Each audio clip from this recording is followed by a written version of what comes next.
compañeros, en este video les hablaremos acerca de la Revolución Cubana como la independencia de esta.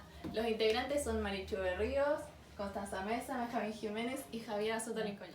El propósito de nuestra disertación es que ustedes puedan comprender, analizar y cuestionarse las causas, el desarrollo y las consecuencias de la Revolución Cubana, además de conocer a los diversos personajes que intervienen en el acto y las diferentes posturas de amplios historiadores.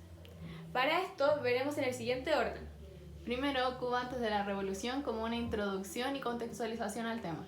Luego veremos los actores donde encontramos a Fidel Castro, Che Guevara y a Fulgencio Batista. También las causas de la revolución. Luego daremos paso al inicio de la revolución y su posterior desarrollo, comenzando con la caída de Batista, luego cuando Fidel Castro se toma el poder y posteriormente veremos las reformas y tendencias que adopta Fidel Castro en su mandato. También la situación económica, situación política y militar y los lazos con la Unión Soviética.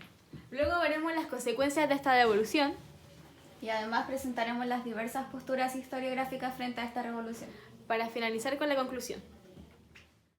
Los principales actores fueron Fidel Castro, siendo el más importante ya que pertenecía al Partido Social Democrático y fue quien más se oponía al régimen que había instaurado Fulgencio Batista. Por tanto, su principal objetivo siempre fue destituirlo junto a Ernesto Che Guevara y así imponer un nuevo orden social. Ahora vamos a hablar sobre la biografía. La primera biografía que tenemos es la de Fidel Castro. Fidel Castro nace el día 3 de agosto de 1926 en Mayari, una provincia de Cuba. Él siempre tuvo una religión católica muy presente y es por esto que asiste a colegios de esta religión. Entra a la universidad en 1945 y se gradúa en el 1950 de leyes. El 26 de julio de 1953 va a liderar un ataque contra el cuartel Moncada, ya que para él, después de haber sido integrado con la religión católica y graduarse en leyes, tiene un pensamiento que es súper liberal como para ese entonces en Cuba. Él se opone fuertemente a Fulgencio Batista y además de eso, él piensa que debería ser nacionalista, antiimperialista y deformista. Es por esto que lidera el ataque, por lo cual va a ser detenido y encarcelado durante 15 años, de los cuales solamente cumple 2. Luego de esto, va a irse exiliado hacia México, donde va a formar el movimiento 26 de julio, compuesto por otros guerrilleros, donde ellos se encontraban Ernesto Che Guevara. Después de esto van a retornar a Cuba, donde va a liberar a su pueblo, y él se va a mostrar como un fuerte líder, capaz de cambiarle el carácter a Cuba, a su nación. Fallece en La Habana el 25 de noviembre del 2016. Esta es una imagen de Fidel Castro en su juventud. Ernesto Guevara de la Serna, más conocido como Che Guevara, nace el 14 de junio de 1928. Desde pequeño le gusta mucho todo lo que tiene que ver con la navegación y recorrer su país y el continente. Es por esto que llega a Guatemala, donde un acto lo va a marcar profundamente, que es la caída de Artes, el cual era el presidente de la época. Luego de que ocurre esto, se va hacia México, donde va a conocer a Raúl y Fidel Castro y a sus guerrilleros, participando de esta forma en el movimiento 26 de julio. Viaja junto a Fidel y sus hombres para liberar a Cuba, participando de forma destacada en la revolución. Luego de esto va a tener cargos públicos dentro de Cuba, donde va a servir al presidente, y además de esto se va a dedicar a la promoción de la guerra de guerrillas en el continente. Combate en el Congo y en Bolivia, lamentablemente lo van a atrapar y va a ser ejecutado por el ejército, muriendo en la higuera el 9 de octubre de 1967. Esta es la imagen del Che Guevara. Ahora pasaremos a la última biografía, que era de Fulgencio Batista. Fulgencio Batista nace el día 16 de enero de 1901 en Bulnes, una localidad que se ubica en Cuba. Desde pequeño él tiene que trabajar. Comienza trabajando como sastre, luego como carpintero, para luego acceder a la fuerza militar. Todo esto porque su familia era muy pobre y él no quería ser pobre, por lo tanto ambiciona ser alguien conocido. Y es por esto que se mete en el ejército. Cuando está en el ejército, accede a sargento y desde ese momento empieza a planear un golpe de estado junto a su tropa, compuesta por militares y por cabos. En 1944, Fulgencio Batista se exilia voluntariamente, para luego volver a Cuba en 1948. Y en marzo de 1952 dar un nuevo golpe de estado que lo convierte en presidente. Pero en ese momento empieza a aparecer Fidel Castro, que llega junto al grupo 26 de julio, movimiento 26 de julio ya nombrado anteriormente, que va a desembarcar y luchar para luego la guerra de guerrillas ganar. Es por esto que nuevamente va a ser exiliado y va a fallecer a causa de un infarto el 6 de agosto de 1963 en Madrid, España. Esta es una imagen de Fulgencio Batista cuando ejercía como presidente. Contextualización. ¿Cómo era Cuba antes de la guerra? Según la postura estadounidense, Cuba, alrededor de la época de los 40, es decir, en la pre-revolución, era una isla sumida en el pecado, que estaba corrupta por los vicios del juego, por la mafia y la prostitución. Aquí encontramos dos posturas que se acercan bastante a lo que era Cuba en esos momentos. Una de Susan Stone en un artículo de la revista Danforth que describe a Cuba como un lugar lleno de vicios, donde se encontraban abortos, películas pornográficas, centros turísticos, el tabaco, los juegos, entre otros. Y el dramaturgo Arthur Miller, que describe la sociedad bajo el gobierno de Batista como irremediablemente corrupta, un lugar predilecto de la mafia y un prostíbulo para los estadounidenses y otros extranjeros.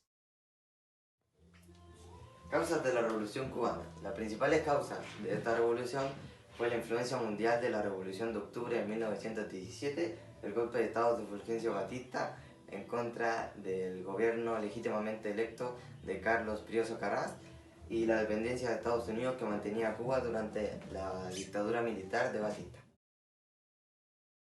Inicio de la Revolución Cubana. A pesar de la derrota inicial, Castro y su movimiento 26 de julio crearon un foco guerrillero en Sierra Maestra, este siendo la base del ejército rebelde. Mientras se desarrollaba esta guerrilla, la oposición urbana también creció y comenzó a desarrollar acciones armadas en las ciudades, siendo muy fuerte la represión contra los militantes antidictatoriales que se estaban manifestando.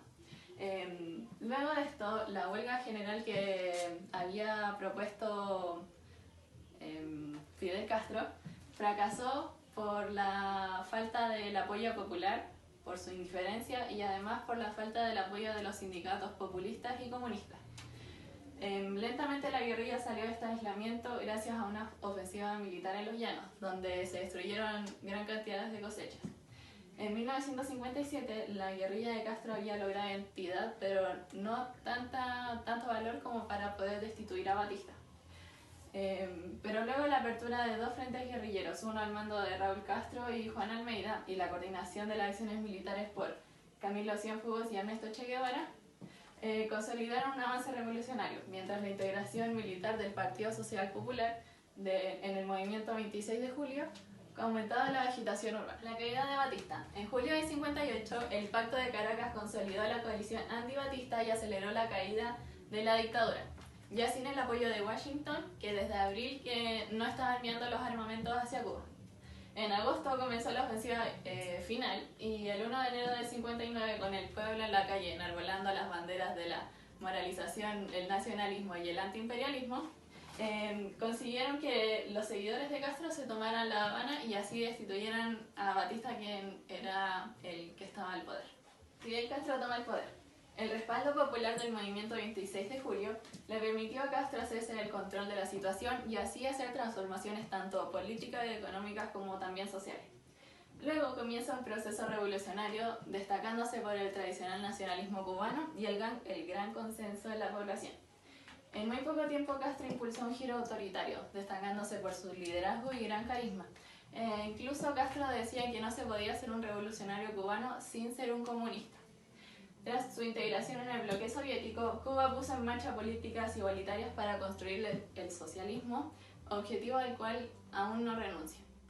Tendencia y reformas de Castro. La revolución cubana inicialmente se apoyaba de la burguesía de este país. Luego, la revolución cubana a principios de 1959 había vuelto a ser como lo era inicialmente, con banderas moralizadoras, nacionalistas y también antidictatoriales. Luego esta revolución fue convertida por Castro en una revolución social, que con su giro pro-soviético generó graves conflictos contra Estados Unidos.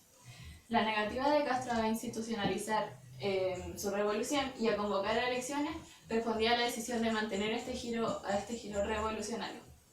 En 1959 tuvieron lugar las primeras reformas de gran tono populista y escasamente revolucionario, seguidas de la nacionalización de intereses norteamericanos y de una reforma urbana que congeló y rebajó los alquileres.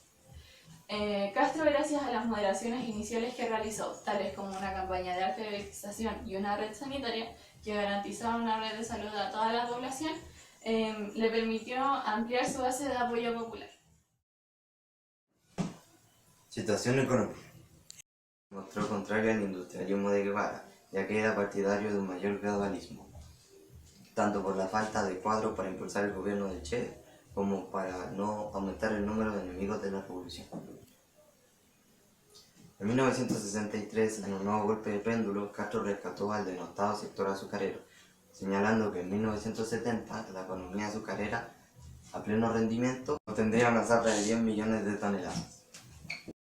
Y a la gran movilización de hombres y recursos, los objetivos no fueron alcanzados, a pesar de que la cosecha de 1970 fue la mayor de toda la historia. Situación política y militar. Estados Unidos, enfrentada a la Unión Soviética durante la Guerra Fría, veía con preocupación la revolución. Raúl Castro controló el aparato militar y fue puesto frente a las Fuerzas Armadas Revolucionarias. Castro se centró en el gobierno y tras un mes de funcionamiento del primer gabinete revolucionario, cesó como primer ministro al moderado José Miró Castro. Lazos con la Unión Soviética. Cuando Estados Unidos quiso prisionar a Cuba con la amenaza de suprimir la cuota azucarera, el conflicto se acentuó. En febrero de 1960, cuando el delegado soviético en La Habana se ofreció a adquirir todo el azúcar necesario para mantener el régimen, los lazos entre Cuba y la Unión Soviética se estrecharon. Historiográficas frente a la revolución.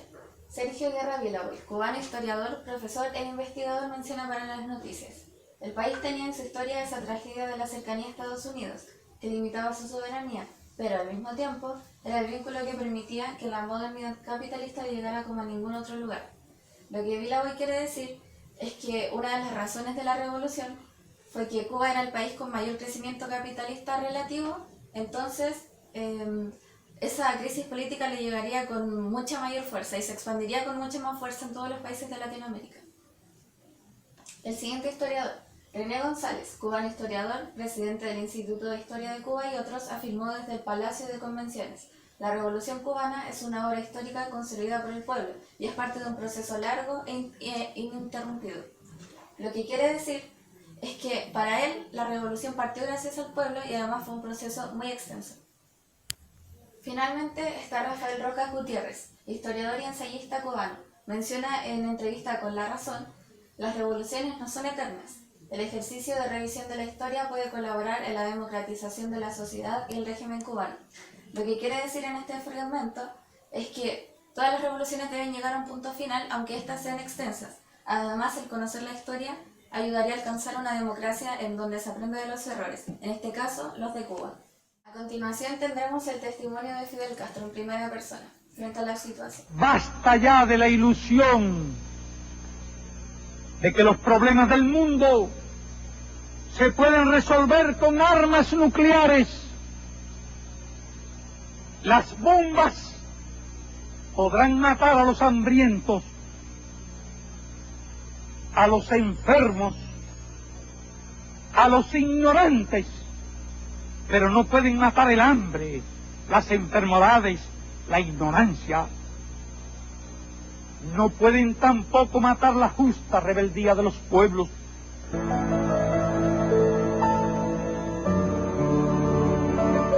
Respecto al discurso, podemos rescatar que Fidel Castro hace mención a la democracia y a la paz, remarcando la desigualdad social y pidiendo acabar con la explotación de los países ricos hacia los países pobres. Bien. Consecuencias de la revolución. Dentro de las consecuencias encontramos que pueden ser de tipo económico, social, político, en cuanto a la salud y en cuanto a la educación. Una consecuencia que abarca lo económico y lo político tiene que ver con la caída de la dictadura de Batista y cómo al iniciar con las reformas revolucionarias, Estados Unidos no va a invertir más en la producción azucarera que tenía la isla. Por lo tanto, va a haber una migración en cuanto a la población de clase media de ese país. Otra consecuencia que también abarca lo político y lo económico tiene que ver con la abrupta relación que va a haber entre Estados Unidos y Cuba en el 1961, que va a provocar que tenga que tener una intervención económica de la Unión Soviética hasta inicios de los años 90. Consecuencia social.